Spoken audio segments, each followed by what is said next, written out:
Men who like to keep their morning routine simple will love these Multi for Him gummies, specially formulated with 12 key nutrients designed to support men's daily nutritional needs. Nature-made Multi for Him gummies help support muscle and bone health. It improves your immune health, and it increases your energy metabolism. With the quality you can trust, Nature-made Multi for Him gummies have no artificial flavors, no synthetic dyes, no high fructose corn syrup, no artificial sweeteners, and is gluten-free. Pharmacists around the world have recommended Nature-Made to be the #1 vitamin and supplement brand. So when you need something that's going to help you get you through the day, when you need something that's going to increase your energy to help you get you through that workout, to make you perform as an elite athlete at the top of your ability, try Nature Made Multi for Him gummies, because you don't want to stop. To the 12th round.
Well, beautiful people, best damn nation.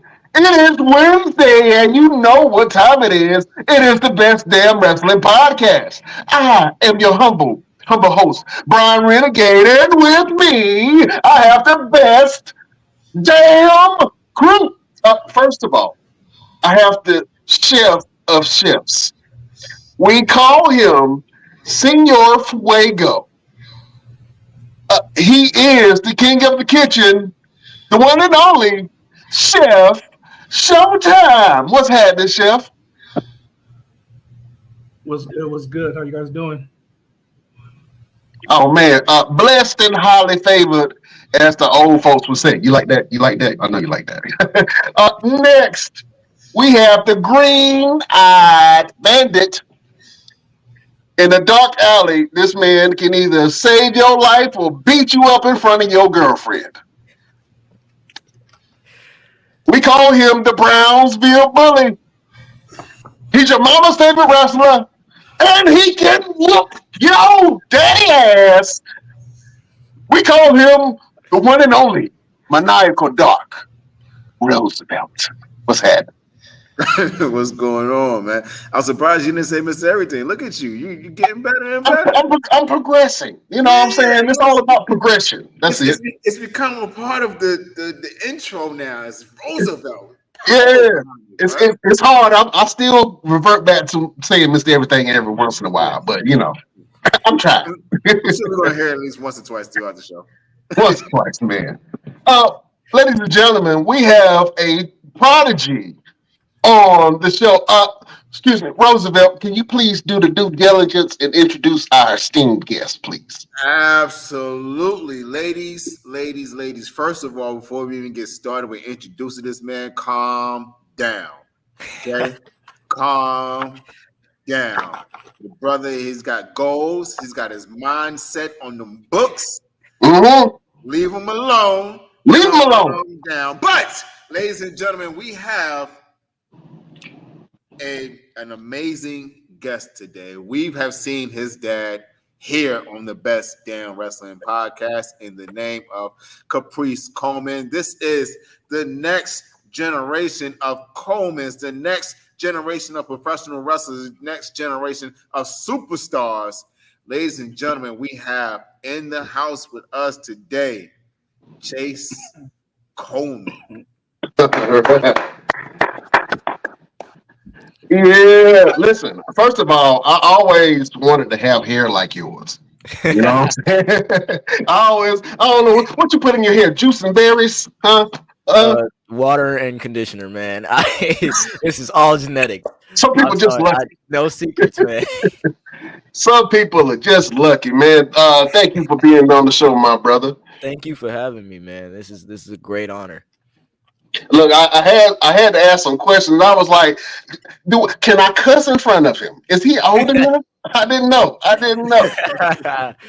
Yeah, I'm chilling with everything. Say what you gotta say. I don't want no smoke from Pops. That's what I'm telling you. I don't. Man, he at church right now. Actually, he doing Bible study. Amen. Yeah, stay in there. Start praying. There you go.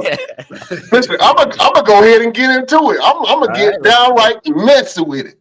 Let's go. Who's a better rapper, you or your daddy? If you ask him, he would say me. So I'm gonna say me. Okay, all right. Confidence in the young buck. I like that. He said, "I'm gonna say me." Yeah, I like that. Oh man, let's get into some of this music real quick, man. Talk about your musical journey and your musical influence. I know that you have been brought up around the church. Does that have any influence on your sound? Absolutely. For the longest time, like I only heard like Christian music, and even if it was like more than gospel, it was Christian contemporary. So like for the longest time, my favorite artist was Toby Mac. And even when I was like super, super little, I thought every artist that came on the radio.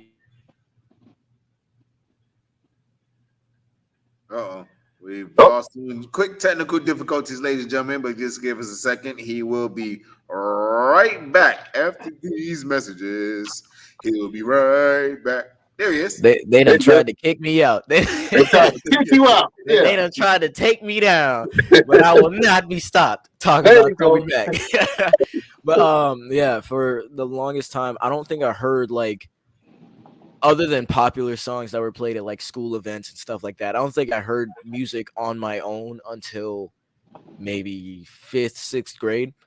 And the more I got into it, the more I listened to different sounds. So like the first, I guess, regular rapper that I grew up on was Eminem.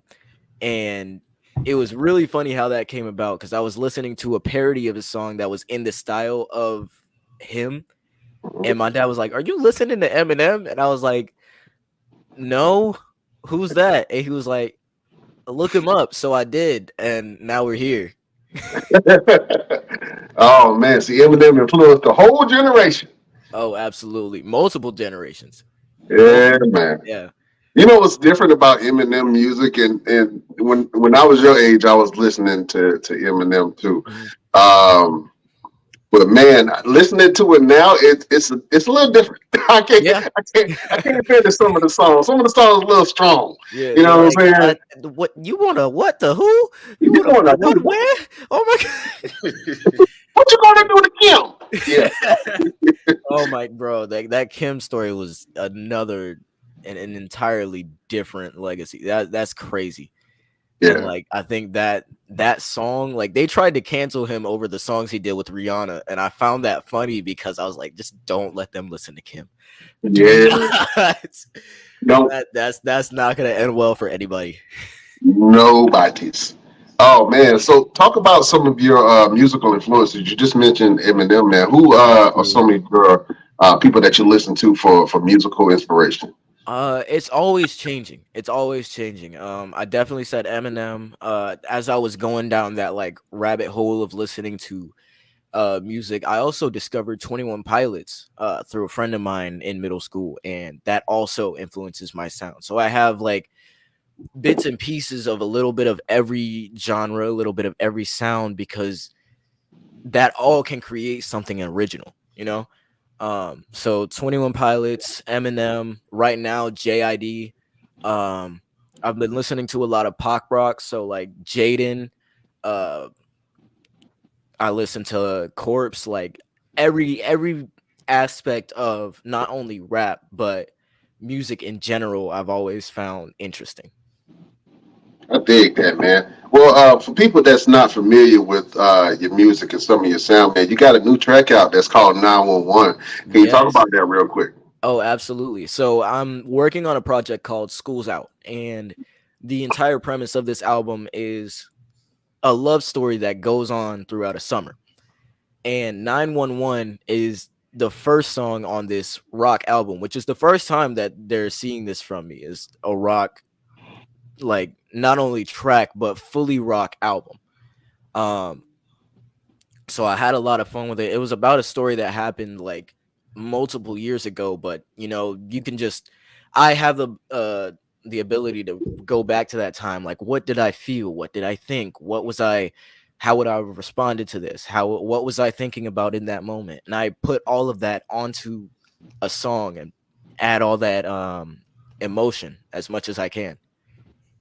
Awesome, man. Well, I'm gonna play the track. You can lip read or lip sing, lip sync. Is that what lip sync? Lip sync, Yeah, yeah. you can lip sync to it if you want to, man. But we just wanted to play our listeners, man, a little bit of the track 911. Here we All go. right.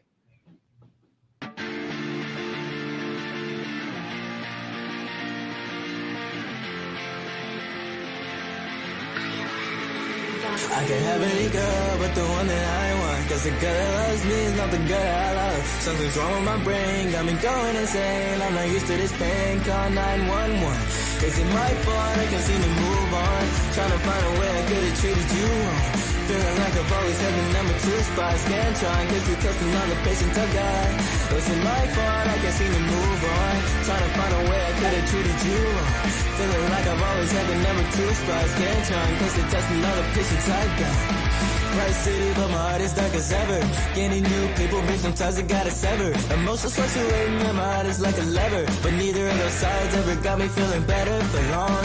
Looking at the past, heart is tethered to logs. Unaware that I've only ever treaded along. The worst part about it was I wasn't in the wrong, so I can't apologize if it wasn't my fault. I feel like I'm sedated. Every time I see your face, I love it and I hate it. I love the memories that we had when we were dating, but hated it surrendering the feelings that were fading. Thinking that you want me in the first place. Must be Peter, how you denied me at your birthday. 3 times, 3 lies staring in my face. They're laughing it all, but you got me feeling sideways. Like, is it my fault? I can't seem to move on, trying to find a way I could have treated you wrong. Feeling like I've always had the number 2 spot. Scantron, cause you're testing all the patience I got. Is it my fault? I can't seem to move on, trying to find a way I could have treated you wrong. Feeling like I've always had the number 2 spot. Scantron, cause you're testing all the patience I got. Yeah, getting offers on the daily. Can you be my baby? Promise coming up, so would you be my date, please? Offers on the jump, but that isn't where my brain leads. Stuck in the past, archaeologist crazy. I want you, but you don't want me. I guess what you can't have is too appealing. Asking what is love, well I felt the real thing, but what they don't warn you about is where that road leads. You weren't mine, it was only my turn, and as long as you're still on it, I would watch the world burn. And it's like I see your face every way that I turn, and I pretend like I wasn't ever hurt. I try to stay friends, try to stay in the background, watch your success, but there ain't none of that now. You led me on, and in time I wouldn't back out. You're my addiction, but I'm burning down the crack house. Is it my fault? I can't seem to move on, trying to find a way I could have treated you wrong. Feeling like I've always had the number 2 spot. Scantron, cause you're testing all the patience I got. Is it my fault? I can't seem to move on, trying to find a way I could have treated you wrong. Feeling like I've always had the number 2 spot. Scantron, cause you're testing all the patience I got. I can have any girl but the one that I want, cause the girl that loves me is not the girl that I love. Something's wrong with my brain, got me going insane. I'm not used to this pain, call 911. I can have any girl but the one that I want, cause the girl that loves me is not the girl that I love. Something's wrong with my brain, got me going insane. I'm not used to this pain, call 911. 911. Woo! Woo! Let that breathe. Man. Let that breathe. Somebody call 911. Somebody. Oh man, that's awesome. Hey, it be like that sometimes. The girl that you love don't be the one that wants you. You know what I'm Yeah, saying? there was definitely like real life inspiration for that track. Like I said, 2 years ago, a lot happened. A lot happened. And because it was coming back to school during that quarantine time, but at the same time, like seeing everybody for the first time in real life and trying to get over this, but it's also my senior year. Like I had a lot of different influences going on. So making that song was definitely like a callback to everything before I graduated, before I really started doing wrestling, like picking that back up. There was so much that led into that I wanted to touch light on. What's her name so I can get my cousins and them to jump her ass? Right See, now. we can't do that. Can't do that. See, you gotta remember the best revenge is blowing up without thinking about him. Boom, there you go. There you go. Boy, you wise for your age. You know what I'm There we saying? go. Yeah. Go ahead, Roosevelt. Oh no, I was agreeing. Yeah, I love that. I love that. So with that song, I mean, it's dope. It sounds like something you can hear on the mainstream. Who kind of influenced that kind of music for you? I know it's kind of like a pop type thing. So what kind of It pop is. artist really Um, you really I listen to a related to? lot. I listen to a lot of like in fact on my Spotify replay I got called the Alchemist because of how many playlists I have. Like I have different playlists for different genres, different feelings, a lot of that stuff. So like on my pop rock playlist there's a lot of Jaden, there's some Machine Gun Kelly, not much. There's Travis Barker, there's so many people that like made one song or made a couple of songs that I liked and they got added to the playlist. And when I was like going through listening to a bunch of different styles, I was like, I think I could do this. So I tested myself out, and that's what happened. Oh man, I think you were brave for adopting that sound. Even though there's people that's done it before you. Um, did that feel a little bit out of your element when you started doing the punk rock style of music? Because you're known for rapping, True. and most notably, you're known for rapping over wrestlers' entrance theme music. That's where I first started. That's when I started first hearing your music. I was like, oh man, he rapping over this theme music and this one. So was Yeah. that a big change going from that, or was it just natural for you? Um, I think it was a little bit of both. It was something to learn. It was a different area of music, but there was so much that was the same about it. That it was just kind of like exploring a new map in a video game. It was fun, but you still had the same controls. Mm, So when I was like learning about it and studying a lot of the ways they do it, the differences, I think the thing that stuck out to me most was in rap, your lyrics matter more. In rock, the chorus matters more, what they're feeling, how you say it, the flow. And the lyrics are still important, but at the same time, it's also something that you could just vibe out to in your car, like blasting down the highway. So it's one of those things that like the more you learn it, the more fun you can have with it. absolutely, absolutely. Uh, Roosevelt got some wrestling questions for you, man. Yes, I do. So, ladies and gentlemen, just in case you don't know, I've known Chase since he was around 8, 9 years old, the same age as my son right now. And I know you pretty much have grown into this business. You've been all of what one key match I always go back to. I'm sure you know exactly which one I'm talking about. Is the match between your dad and the Geordie Bulldogs. You Okay. actually got involved with the match and the storytelling behind all of it. Where them getting you so involved, where your dad had an I quit match and he didn't want anything to happen to you, and you doing the hurricane from the top rope. Run us through that entire um, the whole structure of that in that entire segment. Like, what was it like being involved in some type of storyline with your dad and being in a side of a wrestling ring and doing all these little things as a young kid at the age of like 10 at the time? I think I was like 10 or 11. Yeah. Run us through that real quick. So I had no idea like what was going to happen going into where the wrestling show was being held. But I was always open to everything because I mean I loved like being in the ring. I loved doing, especially like doing flips off the ropes and stuff like that. So when my dad pulled me aside and he was like, "Hey, can you do a Hurricane Rana?" I was like, "Absolutely." And he was like, "Show me." So I did, and he was like, "Okay, you're gonna do that tonight." And I was like, "Okay." So Like like, tonight? I was like, Tonight, like right now." So like this whole night, I'm pumped. I'm like walking around, my chest is out, I'm beaming, I'm happy. Mom has no idea. And I didn't think to tell her because I was like, she probably knows, it's whatever. I've been around the ring forever.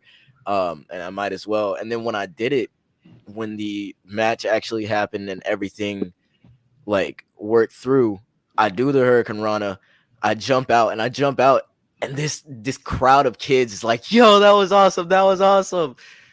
And I think that was one of the most fun nights. I specifically remember bragging about it to a lot of my friends back in middle school. Like that was that was one of the most fun nights I had as far as being a kid, but in this business as much as possible. Absolutely. Run us through the final um, portion of that storyline where your dad had the I Quit match and he had you involved in that type of thing. Like, run us through your mentality with that. And as a young kid, even though you're growing up in it, you're in a ring with these grown men who are Right. telling the story that they're getting ready to hurt you, and you have to really sell that and not sell it to where you're so afraid that you're tensing up and you're shaking and you're still a kid. You're still a kid. So having that mentality of these grown men may actually hurt me, but still saying, you know what? I know these guys. I know they won't hurt me. I know my dad has me. Run us through your mentality with that. I think for most of the match, because it was a great match. For most of the match, I was literally just enjoying everything like that was going on. So I was like, "Oh my gosh, he didn't got a plunger out the bathroom. He filled it with water." Like Brad Attitude spitting out water from the plunger. I was like, "This is insane. I've never seen him use these type of weapons, whether it was a chair, a plunger. Like I'm pretty sure he used somebody else's hat.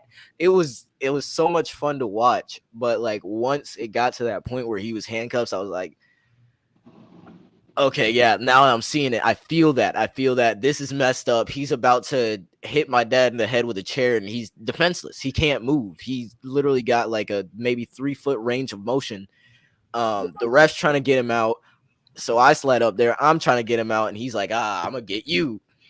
And I'm 15 at the time, so I wasn't wrestling yet, but I knew a little bit. So I was like, okay, let's see if I could try the same thing twice. I go for the Hurricane Rana. He catches it, and I catch a 6'2" power bomb, 6'4". Yeah.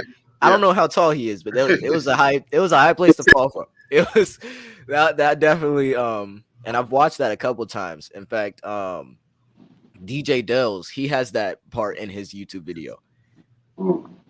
And like watching it after everything that's like transpired throughout the 4 years after that is like it keeps adding on. I honestly want to go back to AML and like start up a storyline, whether it's be with Brad Attitude, whether it be with Tim. Like there's a lot that could bloom from that moment. Absolutely. Other than your dad, I know he had a big influence in you being a part of the wrestling business. What other influence have you had just watching certain guys, or whether mainstream from WWE, Ring of Honor, AEW, or just on the independents? Like, who actually gave you some type of inspiration to say, you know what, I would love to try this, or I would love to be able to get in a ring with this person, or work like this person? Okay. I think the first person that like really made me want to get in the ring and like got me excited to watch wrestling all the time was Jeff Hardy. He like, whether it be his character, the dance he did before, like everything about Jeff Hardy, I wanted to emulate at some point. I even have some of his armbands from a wrestling show when I met him. And he's always had like the charismatic enigma has always been something that I wanted to incorporate a little bit in my character. And that was like the first time that I was like, you know what? I could see myself doing this. I could see myself doing a front flip off the top rope. I could see myself like doing these intricate types of moves that, whether they're a spin off a move or a different versions of a move or something that's never been seen before, like that innovation has always inspired me to try new stuff. And then when I got back into wrestling, I saw a lot of different people like Ricochet. Ricochet is definitely one of my favorites. Will Ospreay, um, the Briscoes were also awesome, awesome. Adam Page, the whole Undisputed Era, because that like during that time I was watching and it was so much fun to see people my dad knew on like grand stages doing these big things and watching everything transpire on different stages for everyone to see.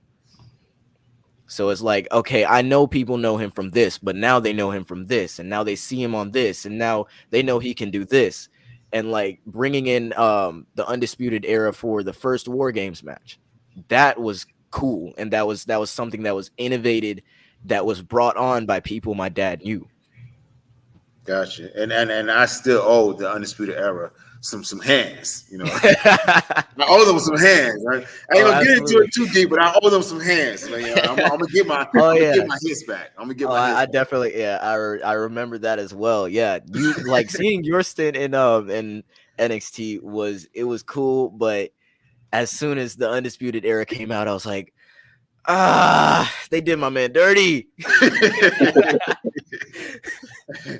Run us through what life was like for you in terms of like going to school and being the son of a superstar like your dad and being involved in all these different shows. Like, tell us how kids related to you whenever you went to school and especially with your music as well. Like, how did they walk up to you like, hey, Chayce, are you the superstar? Or were like, oh, that's just Chayce. You know, his dad does these things. It was definitely more of the latter because I was admittedly a weird kid growing up. So like I moved, I wouldn't say a lot, but during school for me it was a lot. So I was always obsessed with wrestling, and then in 3rd grade we moved to Charlotte. Then I'm still obsessed with wrestling, and there's only like one other person that watches wrestling that I'm like, okay, cool. Me and this guy can be friends. This is awesome. And then I started playing Minecraft and getting into that. So now I like wrestling and Minecraft, two things that have nothing to do with each other that a lot of people also don't necessarily care about or necessarily relate to, think are popular, whatever. And while that was going on, I still love wrestling. I still love Minecraft. I go to middle school at Northwest School of the Arts, and it's an entirely different place than where I went before. So the first day I'm sitting beside a kid and two kids, one's a boy, one's a girl. So I turned to the boy to my right and I'm like, hey, do you like Minecraft? He was like, yeah. Do you have a PS3? Yeah. All right, we're friends now. We are still friends to this day.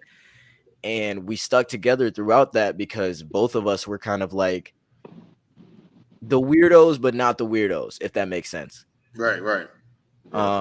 So I was never really like popular because of wrestling. And like the people that knew me, they either knew my dad was a wrestler because I told them, or they didn't because I didn't.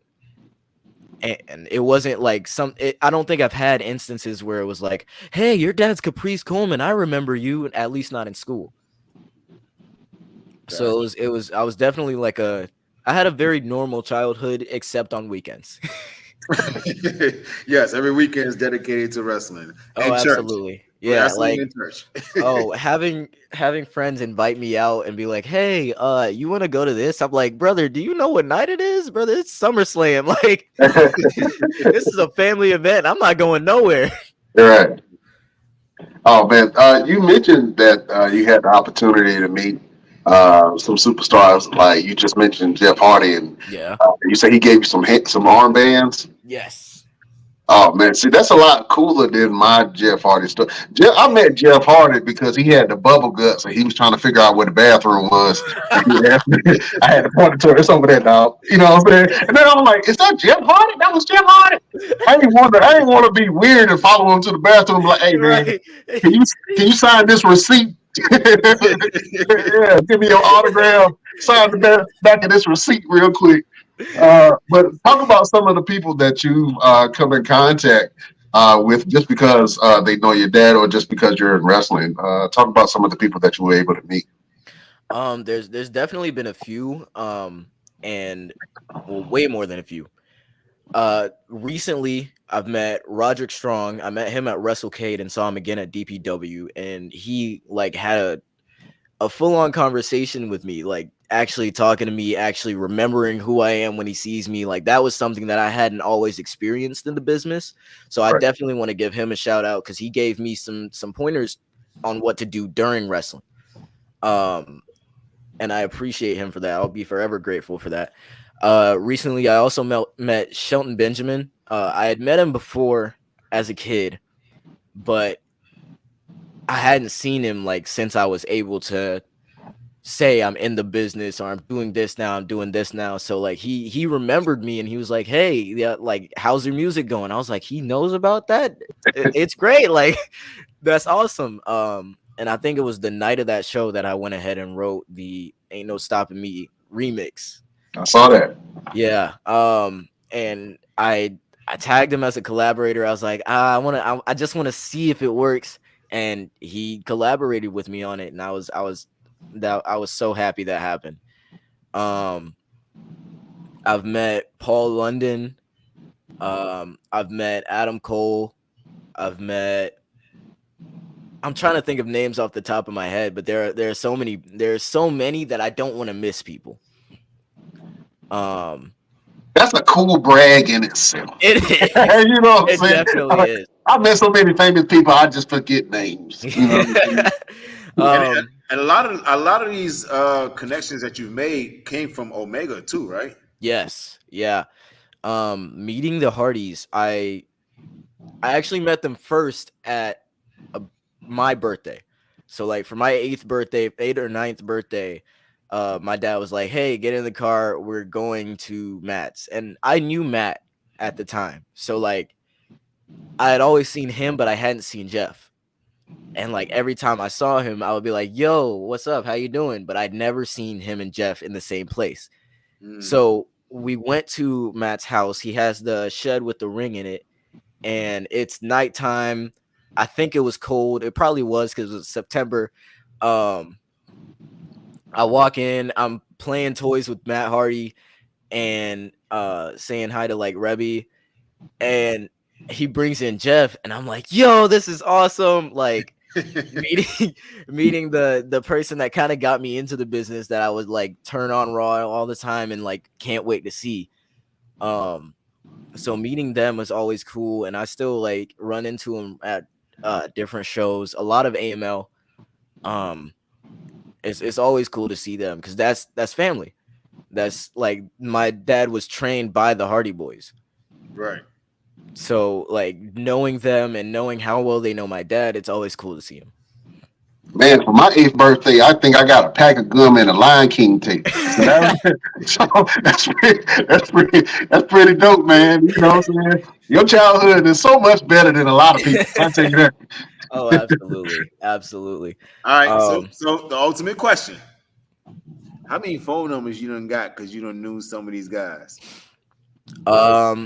That depends on what kind of phone numbers you're asking about. Because if you're talking about like wrestlers' phone numbers, I don't ask for wrestling phone numbers. Girls phone numbers.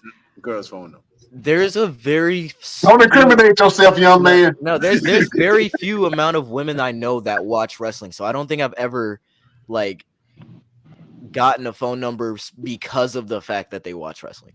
Just give it time. Just give it time. Don't worry about it. Just hey, focus on you, young man. They'll come.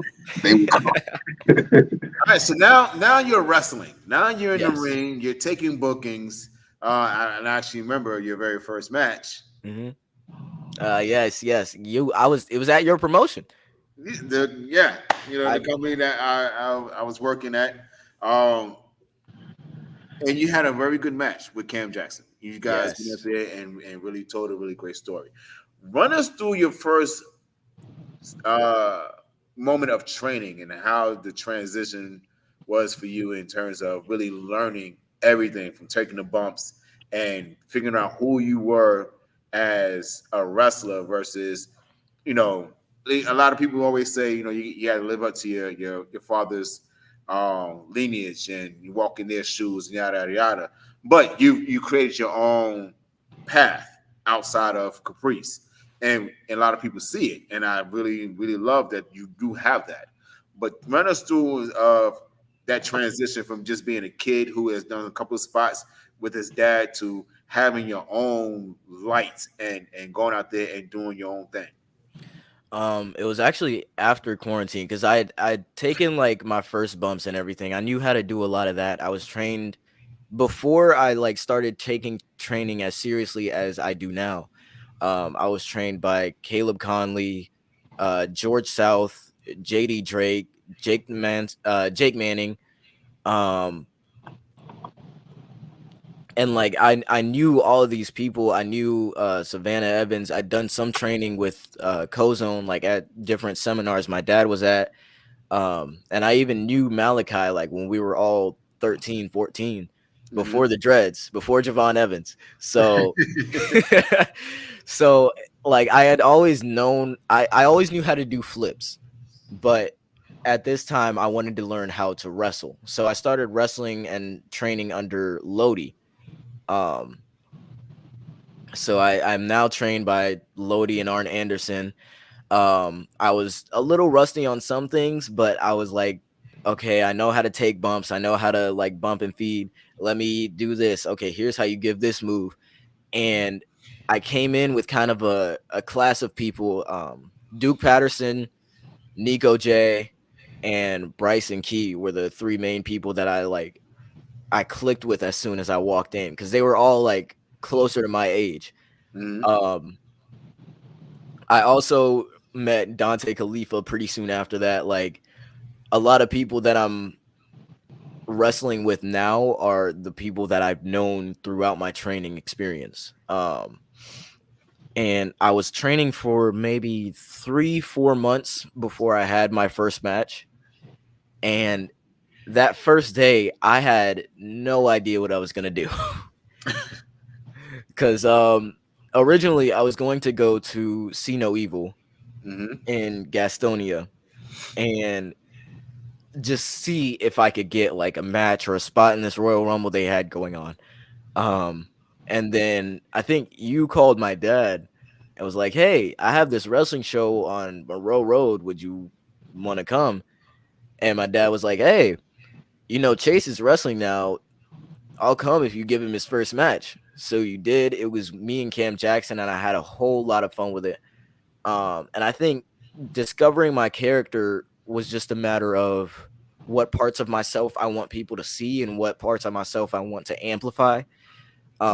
Because like everybody eats sandwiches. So you can't it's hard to make a career off of eating sandwiches and that being your thing, unless you eat sandwiches really entertainingly. But if you dance, everybody's like, okay, I like dancing. Dancing is fun. If you can do flips, they're like, okay, that's cool. You can do a flip. If you can strike, that's cool. So adding those elements and like just seeing which people reacted to more, I kind of had fun in like a lab sense of seeing which worked, which didn't. Okay, this popped, this didn't. So I kind of became the Born Legacy, a kid who can dance but also likes to strike. I can high fly. I can do technical if I need to. Like I have a lot of comedic elements in my matches, even if I'm not like wrestling a comedic match per se. I'll have like random quotes I'll say or quips I like to call them. A lot like Spider-Man when he's fighting. Okay. I can see that. Yeah. I can see a little Miles Morales in you. Yeah, you give me a Miles Morales vibe. You know what I'm saying? You probably hanging upside down on the walls and stuff. I can see that. But When if you ever seen his moonsault, yeah, the way he does his moonsault, he looks like Miles Morales. He like it's so slow motion. I'm like, how is this kid just moving like this in the air? Oh man, yeah. what's your finisher? If you don't My mind me asking. finisher now is a buckshot spear. So if you've ever seen Adam Page's buckshot lariat, I just do that with a spear. And I'm thinking about like adding into my repertoire a arm pulled knee. So if I have both of their hands, I'll just drive my knee. Um, just to have a little bit of variety. And for the longest time, it was the moonsault, but then I messed up my knee because I was driving home from my girlfriend's campus and I hydroplaned and wrecked my car. So I messed up my knee in it, not badly. Like I didn't feel it in the moment. There was no like bruise or anything, but it did start swelling, and it probably didn't help that I wrestled that Thursday either. So, um, like it always kind of messed with me. And a moonsault is uh a very knee heavy move. Mm-hmm. So I had to stop doing that, and I just started doing the buckshot spear and the driver knee. And the buckshot spear is pretty much a pretty knee heavy move as well, because you got to be able to True. land correctly, because that one move out of nowhere, like you just one wrong step and you can blow your knee out. Absolutely. So definitely. So what do you got coming up next, man? Like where we going to find you at next in wrestling? I'm doing a lot of things. So I think my next show is Ring Wars Carolina in August. I think August 3rd. Mm-hmm. And I'm also part of Wrestling Evolution. I've been gone for a little bit, but I'm coming back soon. And between that, any bookings that are given, I'll probably take. I'm also trying to get this album out. This school's out, so I'm trying to be a little bit of everywhere at once, if that makes sense. Absolutely, and definitely, I'm going to help you as much as possible. Get you some more bookings. You know, we got to get in the car together and ride. I could definitely do that. You just let me know. Well, we'll connect and we'll figure out like what your schedule is, and we can make some things happen. Man, we got this tournament going on called the Hyperdrive Tournament, and I know that we're going to have a second part of that probably later on in the year, man. Maybe something we can see you in, possibly. You know what I'm saying? Hey, I wouldn't be opposed. Oh man, I got to see it for myself. You know what I'm saying? I got to see the child prodigy working for myself, man. Let's Real roll with quick, it. you just had a match with Dante Khalifa. You just mentioned him, and I Mhm. just saw the video of you and your dad with the whole thing about him throwing the towel in. Run us through that. What is the story behind the entire thing with that? So, this would be my match with Dante was my second match ever in Wrestling Evolution. The match before then was the month before where I wrestled Duke Patterson.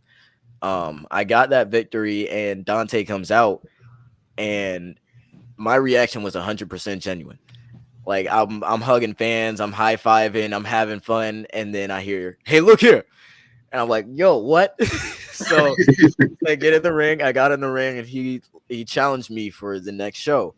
Um, and like throughout all of that, we had promo ideas. We had like different things we wanted to get across. And I like our characters clashing is a very interesting uh contrast because his character is very like mature and serious, and my character is very like childish and quick, and like the different styles were the different styles of wrestling, but also in acting of how we are is definitely a clash that was like fun to create and fun to see play out. What was not fun was being in that dragon sleeper. um, and like just like, hey, brother, hey, oh my god. So while I was pulling to the ropes, I grab the ropes, I get him, I think I'm free. He pulls me back, and I'm still crawling, and he keeps going until my dad throws in the towel. After that, you can see my head kind of poke up, like, huh, what just happened, and just go down and accept what just happened. And we've been playing off of that uh since then. The show after that was Dante Khalifa versus LeBron Cozone, where he tried to use a chair to finish Cozone off. So I grabbed the chair out of his hand, and we've been like kind of having this rivalry ever since. Um, but the Bourne Legacy is starting to like more and more stray away from my dad, and seeing that happen, it's like it's a slow burn, but it's definitely something that's going to be significant in the future of Wrestling Evolution. So if you haven't watched that promo yet, I definitely say watch it. And keep an eye out. Oh man, let me please walk us through some of these images, man. I pulled up a couple of images. I thought that was really cool, man, from one of your matches. I just want you to talk about it real quick. So this is the first one. Oh yes, the first time I used the perfect elbow, which I do up and over elbow drop. It was me versus Rip Cannon, my Ring Wars Carolina debut. Um, and I'm like, you can see my face. I'm definitely trying to aim where to put my elbow, but I'm also like excited to get this move off. And it was definitely a fun match. I'm glad you captured that. Yeah, that was a good one. I thought this was a cool one. This is like an album cover picture if you have one. Oh, absolutely. Yes. I love looking at the camera in the middle of a match and showing, like, conveying that and that emotion past what's going to be seen in that exact moment.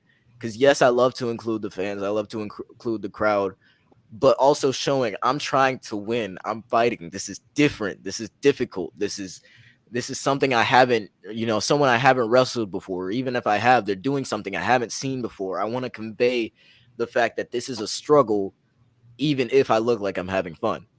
Yeah. This is probably one of my favorite ones, and I've seen this all over the place, but it don't get no better than this right here, man. Oh, absolutely.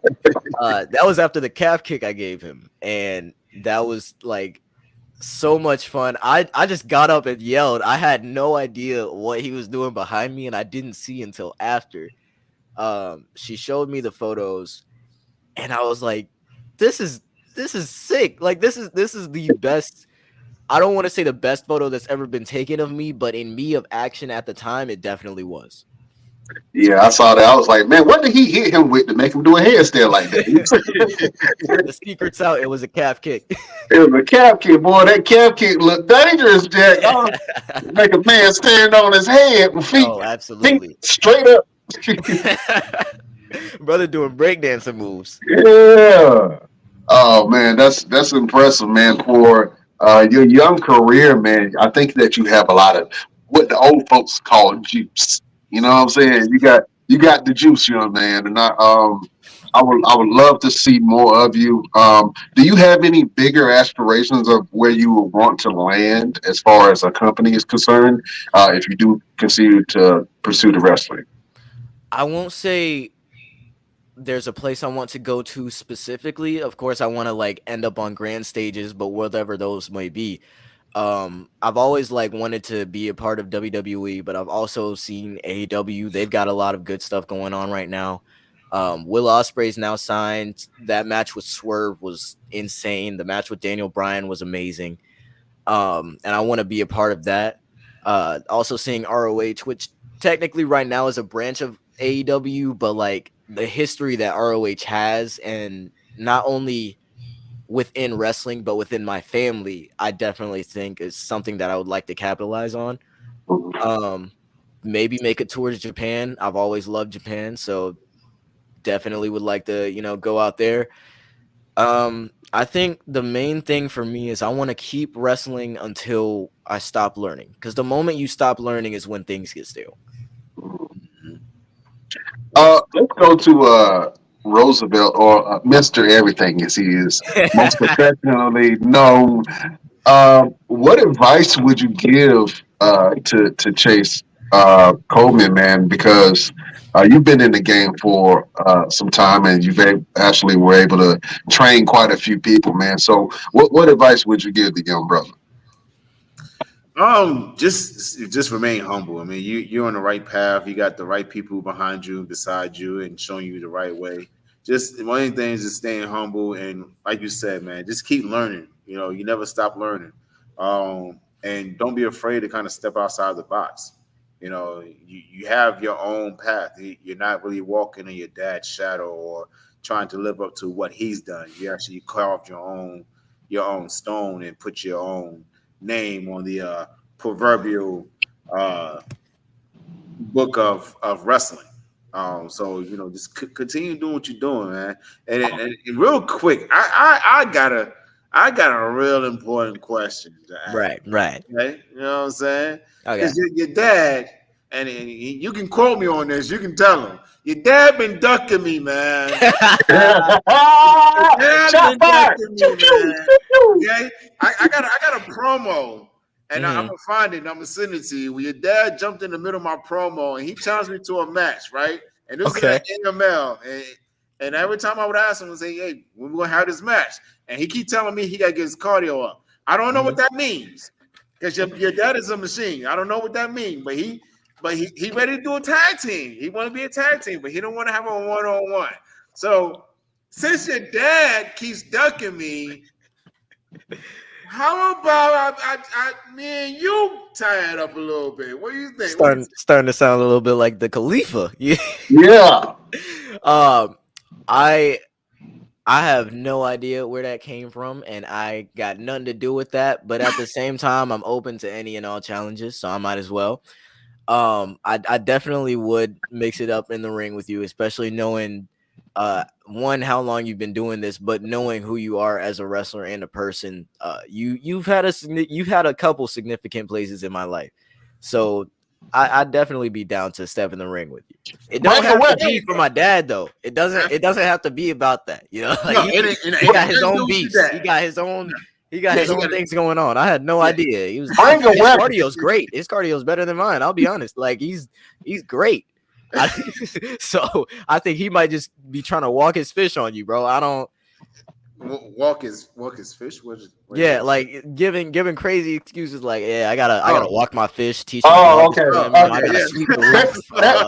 That's that young slang. That's that young slang right there. We're like, can we get a translation, please? Walk your fish. Walk your fish. What is that mean? On beer? I don't. Yeah, I felt the gray hair going on my eyebrow when he said that. Like, walk his fish.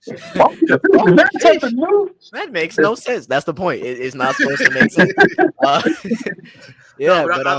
love your dad. I love your whole family. You know, we have always been connected. We've always been family for a very long time. I remember coming to the house, give you haircuts every now and then, and we go out to eat and do different things. So, you know, I'm very proud of you. I'm proud of the man that you become. I'm proud of the superstar wrestler and rap artist and musical artist that you become. I can't wait to see everything that you're going to accomplish because you have the right attitude and mentality to accomplish everything. Everything is possible for you, and I can't wait to see what's going to happen for you. And we're going to take it to Brian and see what other questions he may have.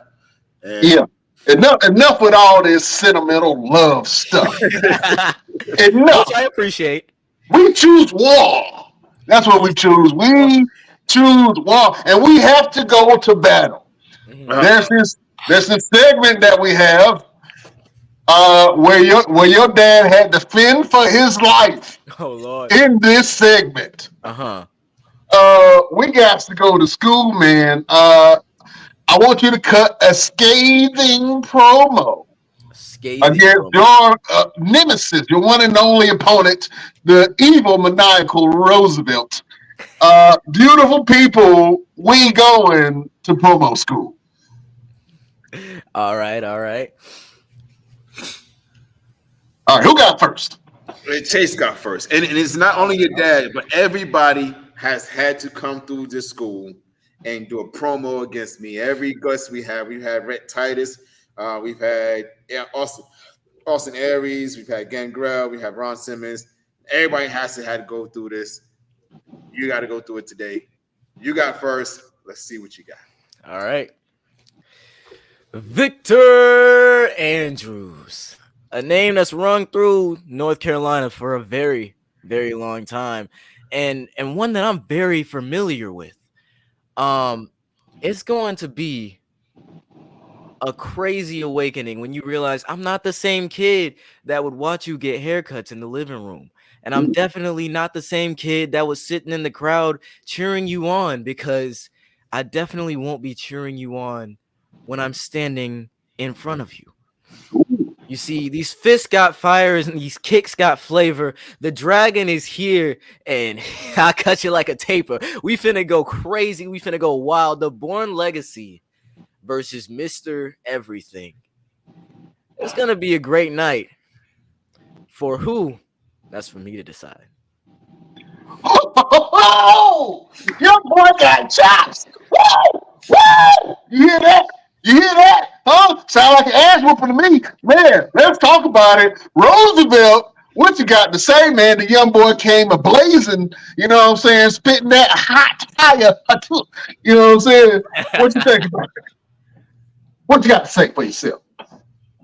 Chayce Coleman. You made a big mistake by thinking that this is the Victor Andrews that you watched as a kid. See, this is no longer Victor Andrews. This is now only Roosevelt. And the problem with you standing in the ring with Roosevelt is the fact that I like to fight. And I don't care if I've known you since you were 9 years old.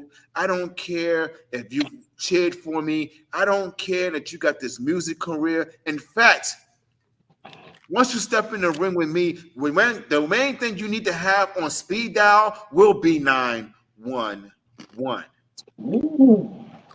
Because I don't know if this is considered child abuse or just abuse. But one thing is guaranteed.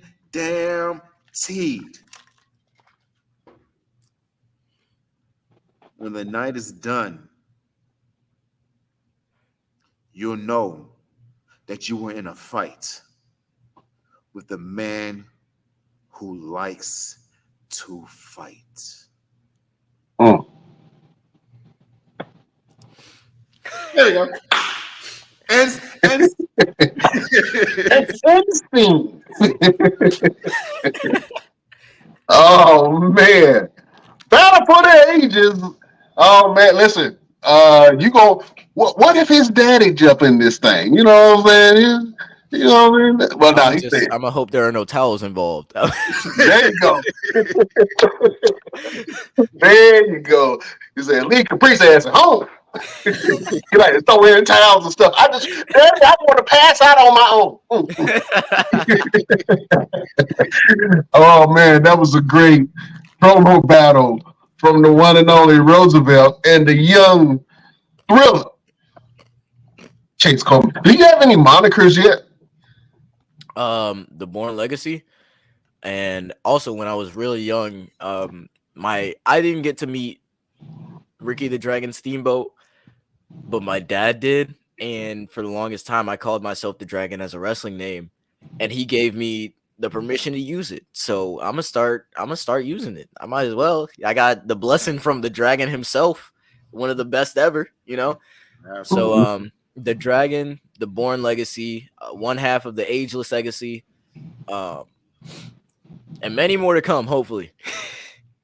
Could we ever see a match between you and your father, like almost like Dominic Mysterio versus Rey Mysterio kind of style? And who would be the heel in that match? Ooh. You definitely can. You definitely will be able to see me versus him. That's something that I think we both want to embark on, especially in the near future. And as far as who would be the heel, I would say tap into my wrestling and just see, keep updated, see what happens. It might be me, it might be him, it might be some random person that has nothing to do with the match that goes by the It just, you never know what happens. Man. Yeah, but Have you been to heel in matches yet? Or do you more lean to babyface? I think I've been a heel once. We had a student showcase for Team Fearless last month, and I wrestled against one of the trainees named Cam Isaac. And that was when I first adapted the Dragon moniker for the first time. I like that. I think you got to add something in front of the dragon to make it uniquely yours. You know what I'm saying? Like the drip dragon or something like that. I don't The know. Drip Dragon. Oh, I'm gonna let you find that. But hey, man, I think that you have been blessed by the wrestling gods, man. And I think if you just keep on developing what you got going on, brother, I think you'll be all right. I want to make your daddy happy real quick. Let's talk about faith real quick, right? Okay. Talk about your spiritual journey and have you found your voice in your religion yet, or are you still searching for that? Define voice. Who you are as in close proximity to your relationship with God, right? I've always been like in church, especially because of my dad. Like he's always had something to do with the church, whether he was preaching, pastoring, ministering. Right now he's youth pastor at the church we go to now, and I'm the cameraman. So I've always been in close proximity to church, which also leads to the fact that I've never really questioned God's existence. And the more like I learn about it, the more I like try to change to be a better person, a better Christian, a better son, a better brother, a better boyfriend, all of that. So I think I won't say I've always been the same person, but I've always had the same motive as far as Christ, which is to put him first in everything I do and never to like stray away in a sense of like thinking I'm too good for him or doing things that I know I shouldn't and just doing it to do it because I want to do it for no reason. Like I always want to be, even if they can't tell it's because I'm Christian, I always want there to be a difference about me. In my music, I never cuss.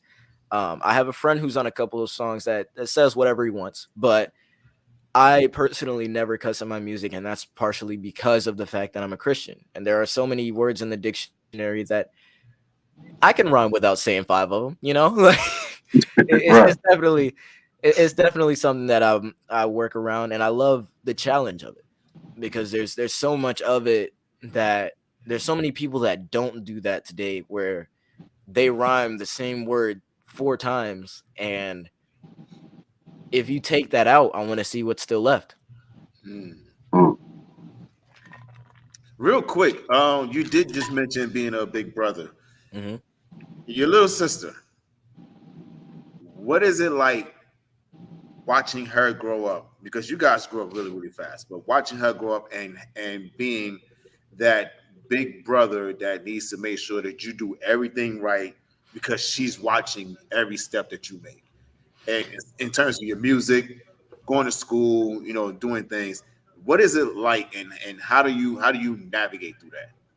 My sister, I can say without a doubt, is my biggest fan. Like she knows all the words to all my songs. She knows even songs I haven't released. Like I could write a song and in 3 days, if I'm singing it around the house, she'll have every word. And if she misses one, she'll be like, I missed it. Dang it. I'm like, Gabby, that was written 3 days ago. It's not a big deal. No, but like I like the song and I know I'm supposed to know the lyric. Okay. As far as watching her grow up, I think right now we're in the hardest part of it because she's a teenager now. She's 15. And with that also comes like everything that comes with being 15. So she's starting to keep her eye on boys now, and they're reciprocating, and I gotta be back here like I can't hurt them. I can't hurt them unless they make me. But so far she's had a pretty. I just want to talk to him. Right. I just want to talk. Don't mind the trash can ECW style weapons back there. That's just for if he doesn't want to talk. So we just gonna have a civil conversation or war, whichever depends, like as long as he's well rounded, I will also be well rounded. Right. That's a very mature way of doing that, because I used to try to fight all my sister's boyfriends. I didn't care. I'm like, y'all ain't coming up in this house. The way kids are built now, they ain't built like kids no more, man. She was very fond of this young man who is taller than me and weighs more than I do. So I can't just be picking fights for no reason. I can't, like, if you 6'2" and you come up to my door like, hey, I'm here for Gabby. No, you ain't. What in the world? You here to give me some dietary pointers? You finna what are they feeding you and where can I get some? Like, yeah, you got to hit them with the bad boys. Exactly. That's exactly what came to mind. You old hit him with that Marlon Wayans. So do we have a problem? We have a problem. Yeah. But so far she's definitely chosen well. Like I don't think she's brought anyone that I've been like, leave, run. Like, like in most situations, they're super nice people. Especially like she's at church the most. So like she's at church right now for the youth Bible study they have every Wednesday night. And she was also very fond of one of the people that went there. Nicest kid ever, knows a bunch of instruments, super talented. Like I can't be mad at him. So I think as far as that goes, I've always just been kind of in the background. Yeah. Speaking of background, man, I'm seeing some of the anime that you have right behind you.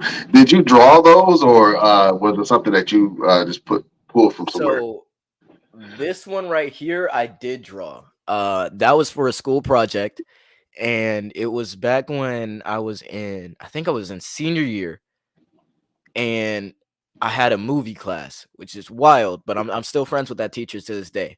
So I had a movie class, and they were like, you can pick any movie, just make an alternate poster for the movie that has nothing to do with the original poster.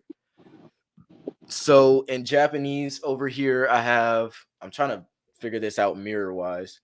Yeah, that's good.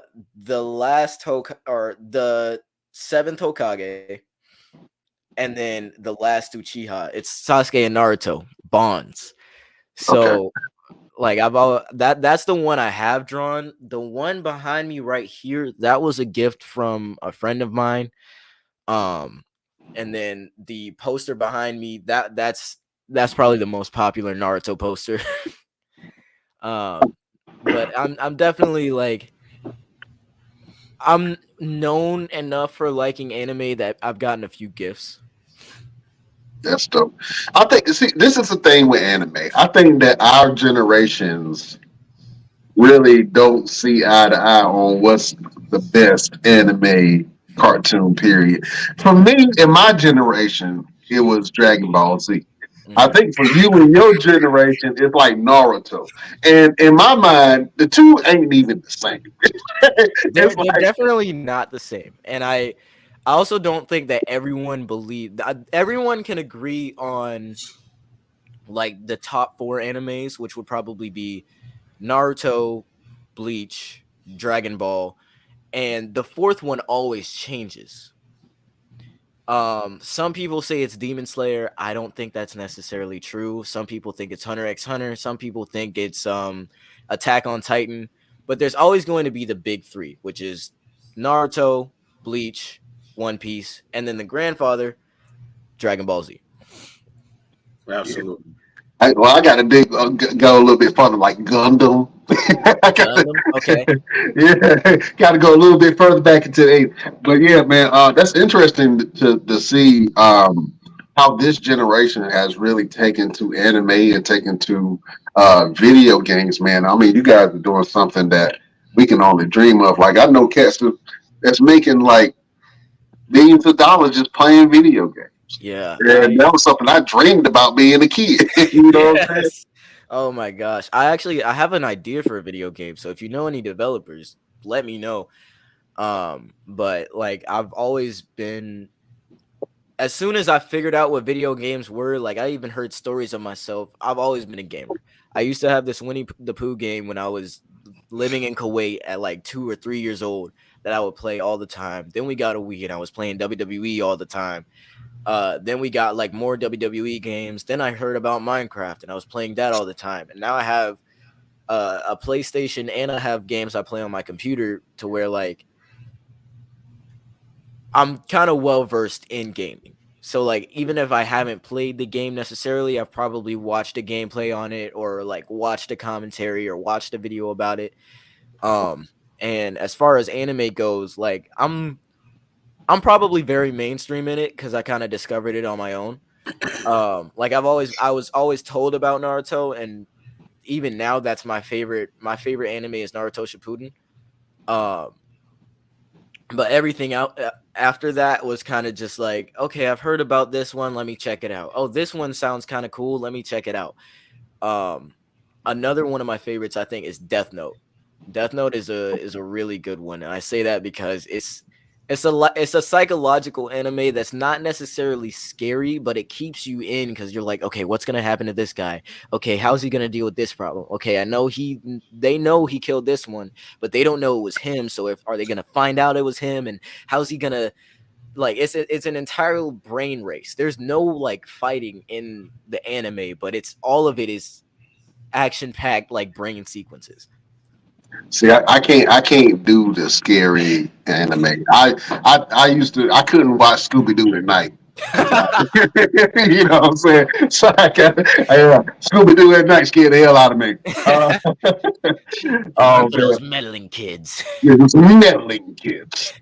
Oh man, listen, this was an absolute pleasure, and it was a great interview having you on, man. Let the beautiful people know what you got going on. And where can they find you? I have a YouTube channel under my name that's right here, Chayce Coleman. My Instagram is CHAYCE_does. That's where I keep people updated on all of my wrestling, all of my music coming now, and anything in between that I'm doing. Facebook is just my name right here. I have a Twitter. I never use it.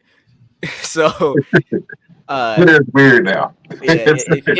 Twitter's been kind of crazy. They call it X. I'm not worried about it. But as far as where to find me, Instagram's where I'm most present. Facebook is probably where I know the most people, and YouTube is where you can find most of my music. Absolutely awesome. So if you guys go check out everything Mr. Coleman got going on. Hey, listen, we do this thing at the end of every show. We like to give a little bit of motivation. We like to give a little word of advice, a quote of some sort. We call this segment Final Word. Okay. So, Mr. Coleman, do you have a final word or a word of advice or motivation for your beautiful followers?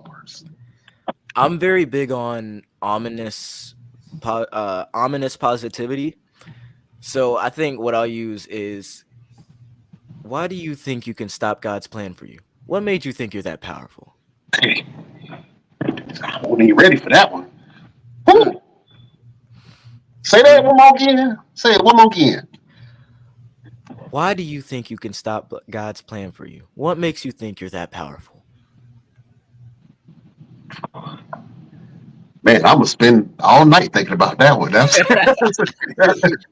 Jesus Christ, huh? Oh man, you hit us with a heavy one, Jack. Oh man, I don't even know if I can follow that. That was a great quote and question posed by the one and only Chayce Coleman. Oh man, Roosevelt, you got to follow that one, man. That was the young boy up here dropping jewels Man, Roosevelt, do you have a final word for your beautiful subjects? Yes. My final word is protect your light at all costs. That's it. Just protect your light. Don't let anyone dim it. Don't let anyone come in and just cast a shadow over it. You are in possession of that light for a good reason. So protect it at all costs. I Protect like your life or protect your teeth. You will. If I y'all like don't know, that's a move that Roosevelt does when he punches the daylights out of somebody and knock half the teeth out. Yeah, that's PYT, pretty young thing. Protect your pretty thing. protect your teeth. Protect your teeth. Um, Beautiful people, if I had to give you a final word, a word of motivation, a word to get through your day or get through your week, I'm going to just go super generic with this, man, because this is the problem that a lot of people have, no matter what walk of life that they have, anytime they try something new or try something different, is believing in yourself. And I know that is so generic, but it is the truth. And it's things that I know I struggle with sometimes, believing in myself, even though I know I'm a powerful manifester and I can do all these great things. But sometimes you just have to remind yourself of how powerful you are and what you can actually do, especially if you have support of people, or just support of one person to help you along the way. But believing in yourself goes a long way. And when other people start to believe in you, that just gives you justification or just cause to believe that you can do anything that you put yourself through. And if you align yourself with a higher power, then ain't nothing, ain't no stopping you now. See what I did there? See what I did there? I do see what you did there. I do see what you did. Oh man. So the final word of today is just believe in yourself, believe that you can do it, believe that you have the power and the ability to change your life, because ultimately it's up to you to believe in you. Because if you don't believe in you, there can't nobody else believe in you. That is a final word from your boy, Brian Renegade. Oh man. Real quick, Roosevelt, let the beautiful people know what you got going on and where can they find you. Absolutely. Ladies and gentlemen, you just know that I just came back from Germany. Amazing trip. Man, I went out there and got busy. I showed my patootie. I let them know who Roosevelt was. Of course, you guys know I'm getting ready to go to the UK at the end of this month. Lord willing, working on some things to make that happen. Got a show tomorrow in West Virginia. Got a show on Saturday in Lumberton. We have the Best Damn Wrestling Hyperdrive Tournament. The culmination of the tournament, the semifinals and the finals, happening this Sunday. Make sure you guys tune in right here on the Best Damn Wrestling podcast so you can see who is going to be our very first, our inaugural, our champion of all champions of the Hyperdrive tournament happening this Sunday. And we will give you guys all information on time. And, of course, the location is going to be right here on the Best Damn Wrestling podcast. And, of course, you can find me on the TikTok because it's still there. They still have TikTok. The TikTok is still alive. It's still. I think it's supposed to go away soon, but it's still there. It's still here, and I'm going to enjoy every moment of it. So make sure you follow me on TikTok at Rose. I'm _ Mr. Everything. I think that's still my TikTok. I haven't promoted it in a long time. You haven't transitioned. Yeah. And then follow me on Instagram, Roosevelt the Fighter, on Instagram, and yeah, and of course follow everything we got going on right here on the Best Damn Wrestling podcast. Absolutely. And I just want to reiterate what Roosevelt just said, man. Go and check us out this Sunday, man. We have the Hyperdrive tournament, a battle of wits and brawn and just pure badassery. We got Blade Brown, Sean Cruz, Caden Pierre, AC Divine, Trey Havoc, and Jim Stone. That's in our finals, man, and they have been tearing up this tournament, man, putting on absolutely amazing matches. All of these guys can go. All of these guys are very talented, and we want you to check out more of what they have going on. But this Sunday, check out the Hyperdrive tournament and see who will be the next best damn wrestling champion. Hey, real quick, before we sign off, I want to give them a little insight of the matches that we're going to have when this tournament happens on Sunday.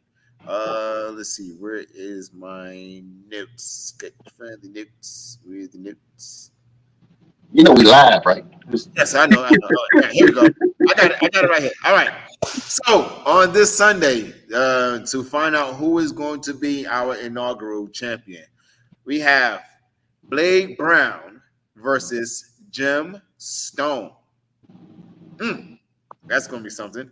And then we have Sean Cruz versus Caden Pierre.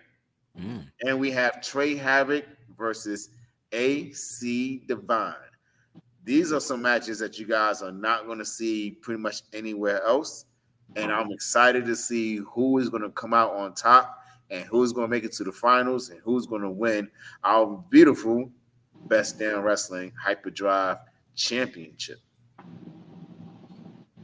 Absolutely, man. So I'm excited for those matches. Now that you just told me, I'm super excited. I don't know how I feel giddy right now. I can't wait to see that.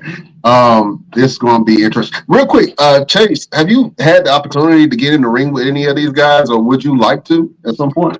I've wrestled Caden Pierre on Firestar Afterburn. I don't think the match was aired, but it was a tag team match between me and DJ Springs and Caden and Amira. Everyone else on the I have wrestled AC Divine and Dynamite Jackson. That was a time where I was actually tagging with Duke Patterson before I wrestled him in Wrestling Evolution. So I'm a little well versed in these people, and everybody that I haven't wrestled, I've seen them around North Carolina. So I'm definitely gonna have, I'm definitely going to have fun watching this. Oh man, let me show you some of the damage that Caden done. I'm happy nothing happened to you, but yeah, they were going at it, Jack. That's what I'm talking about. This tournament is absolutely brutal, and they have been whooping each other's hind parts. Oh my gosh. Yeah. So they've been getting it in, Jack. So yeah, check out the Hyperdrive tournament on Sunday, man, so you can see some of these matches. And I believe it's going to be live as well. Is that correct, Roosevelt? Yes, it is going to be live. Yeah. Venue wise, we still down in Lumberton? Yes, we're down in Lumberton at the flea market. Awesome. So we got a live crowd checking out the Hyperdrive tournament. We are streaming it live, and we are recording this thing just to show you some of the top talent in the Carolinas.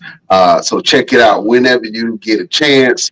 In your leisure, watch the recordings of the old matches.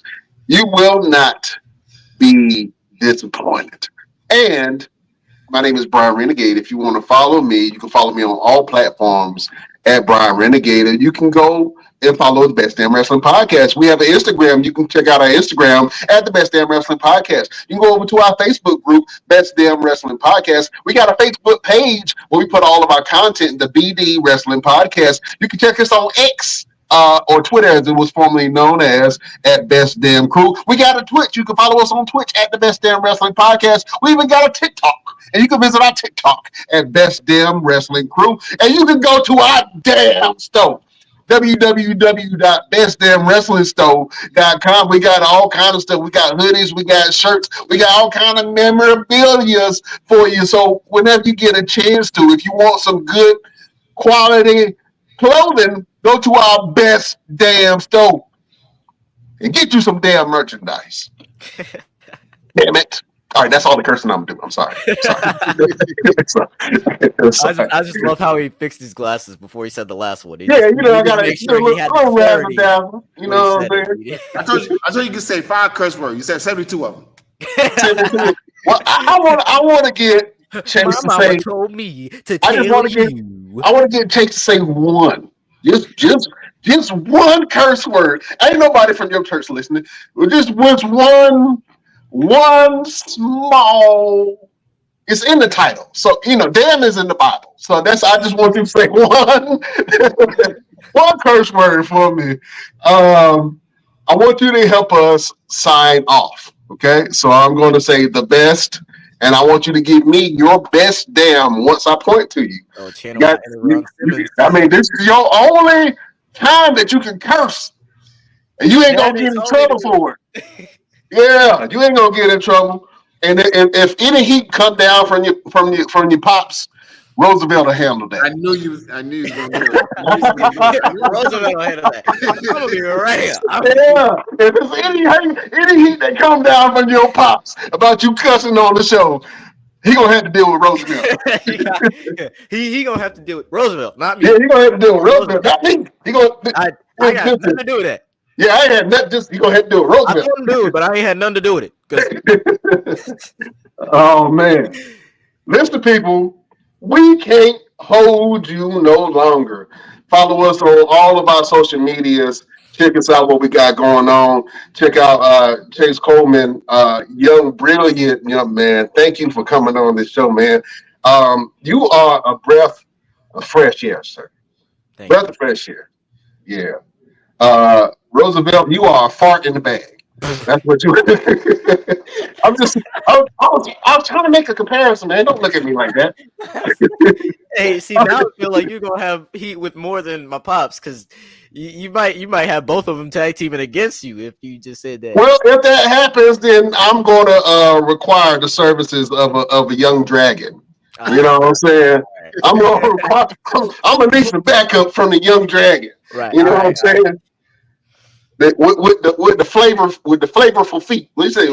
Feet got flavor. Yeah, with the flavored feet. Fish with fire and feet with flavor. There you go. I need your services, sir. Oh man. Listen, here we go. We will see you next week on the next best. Damn. Woo! Woo! That made me tingle on the inside. That was good. Yeah, I got it from Ron. Wrestling podcast. Boy, you sound like a grown ass man with that damn. You must have been holding on to that damn forever. Long time. That was a deep damn. That would have made Ron Simmons proud right there. Yeah. That's the goal. That's the goal. That's the goal. Oh man, beautiful people. Thank you for joining us. We'll catch you on the flip side. We bid you adieu.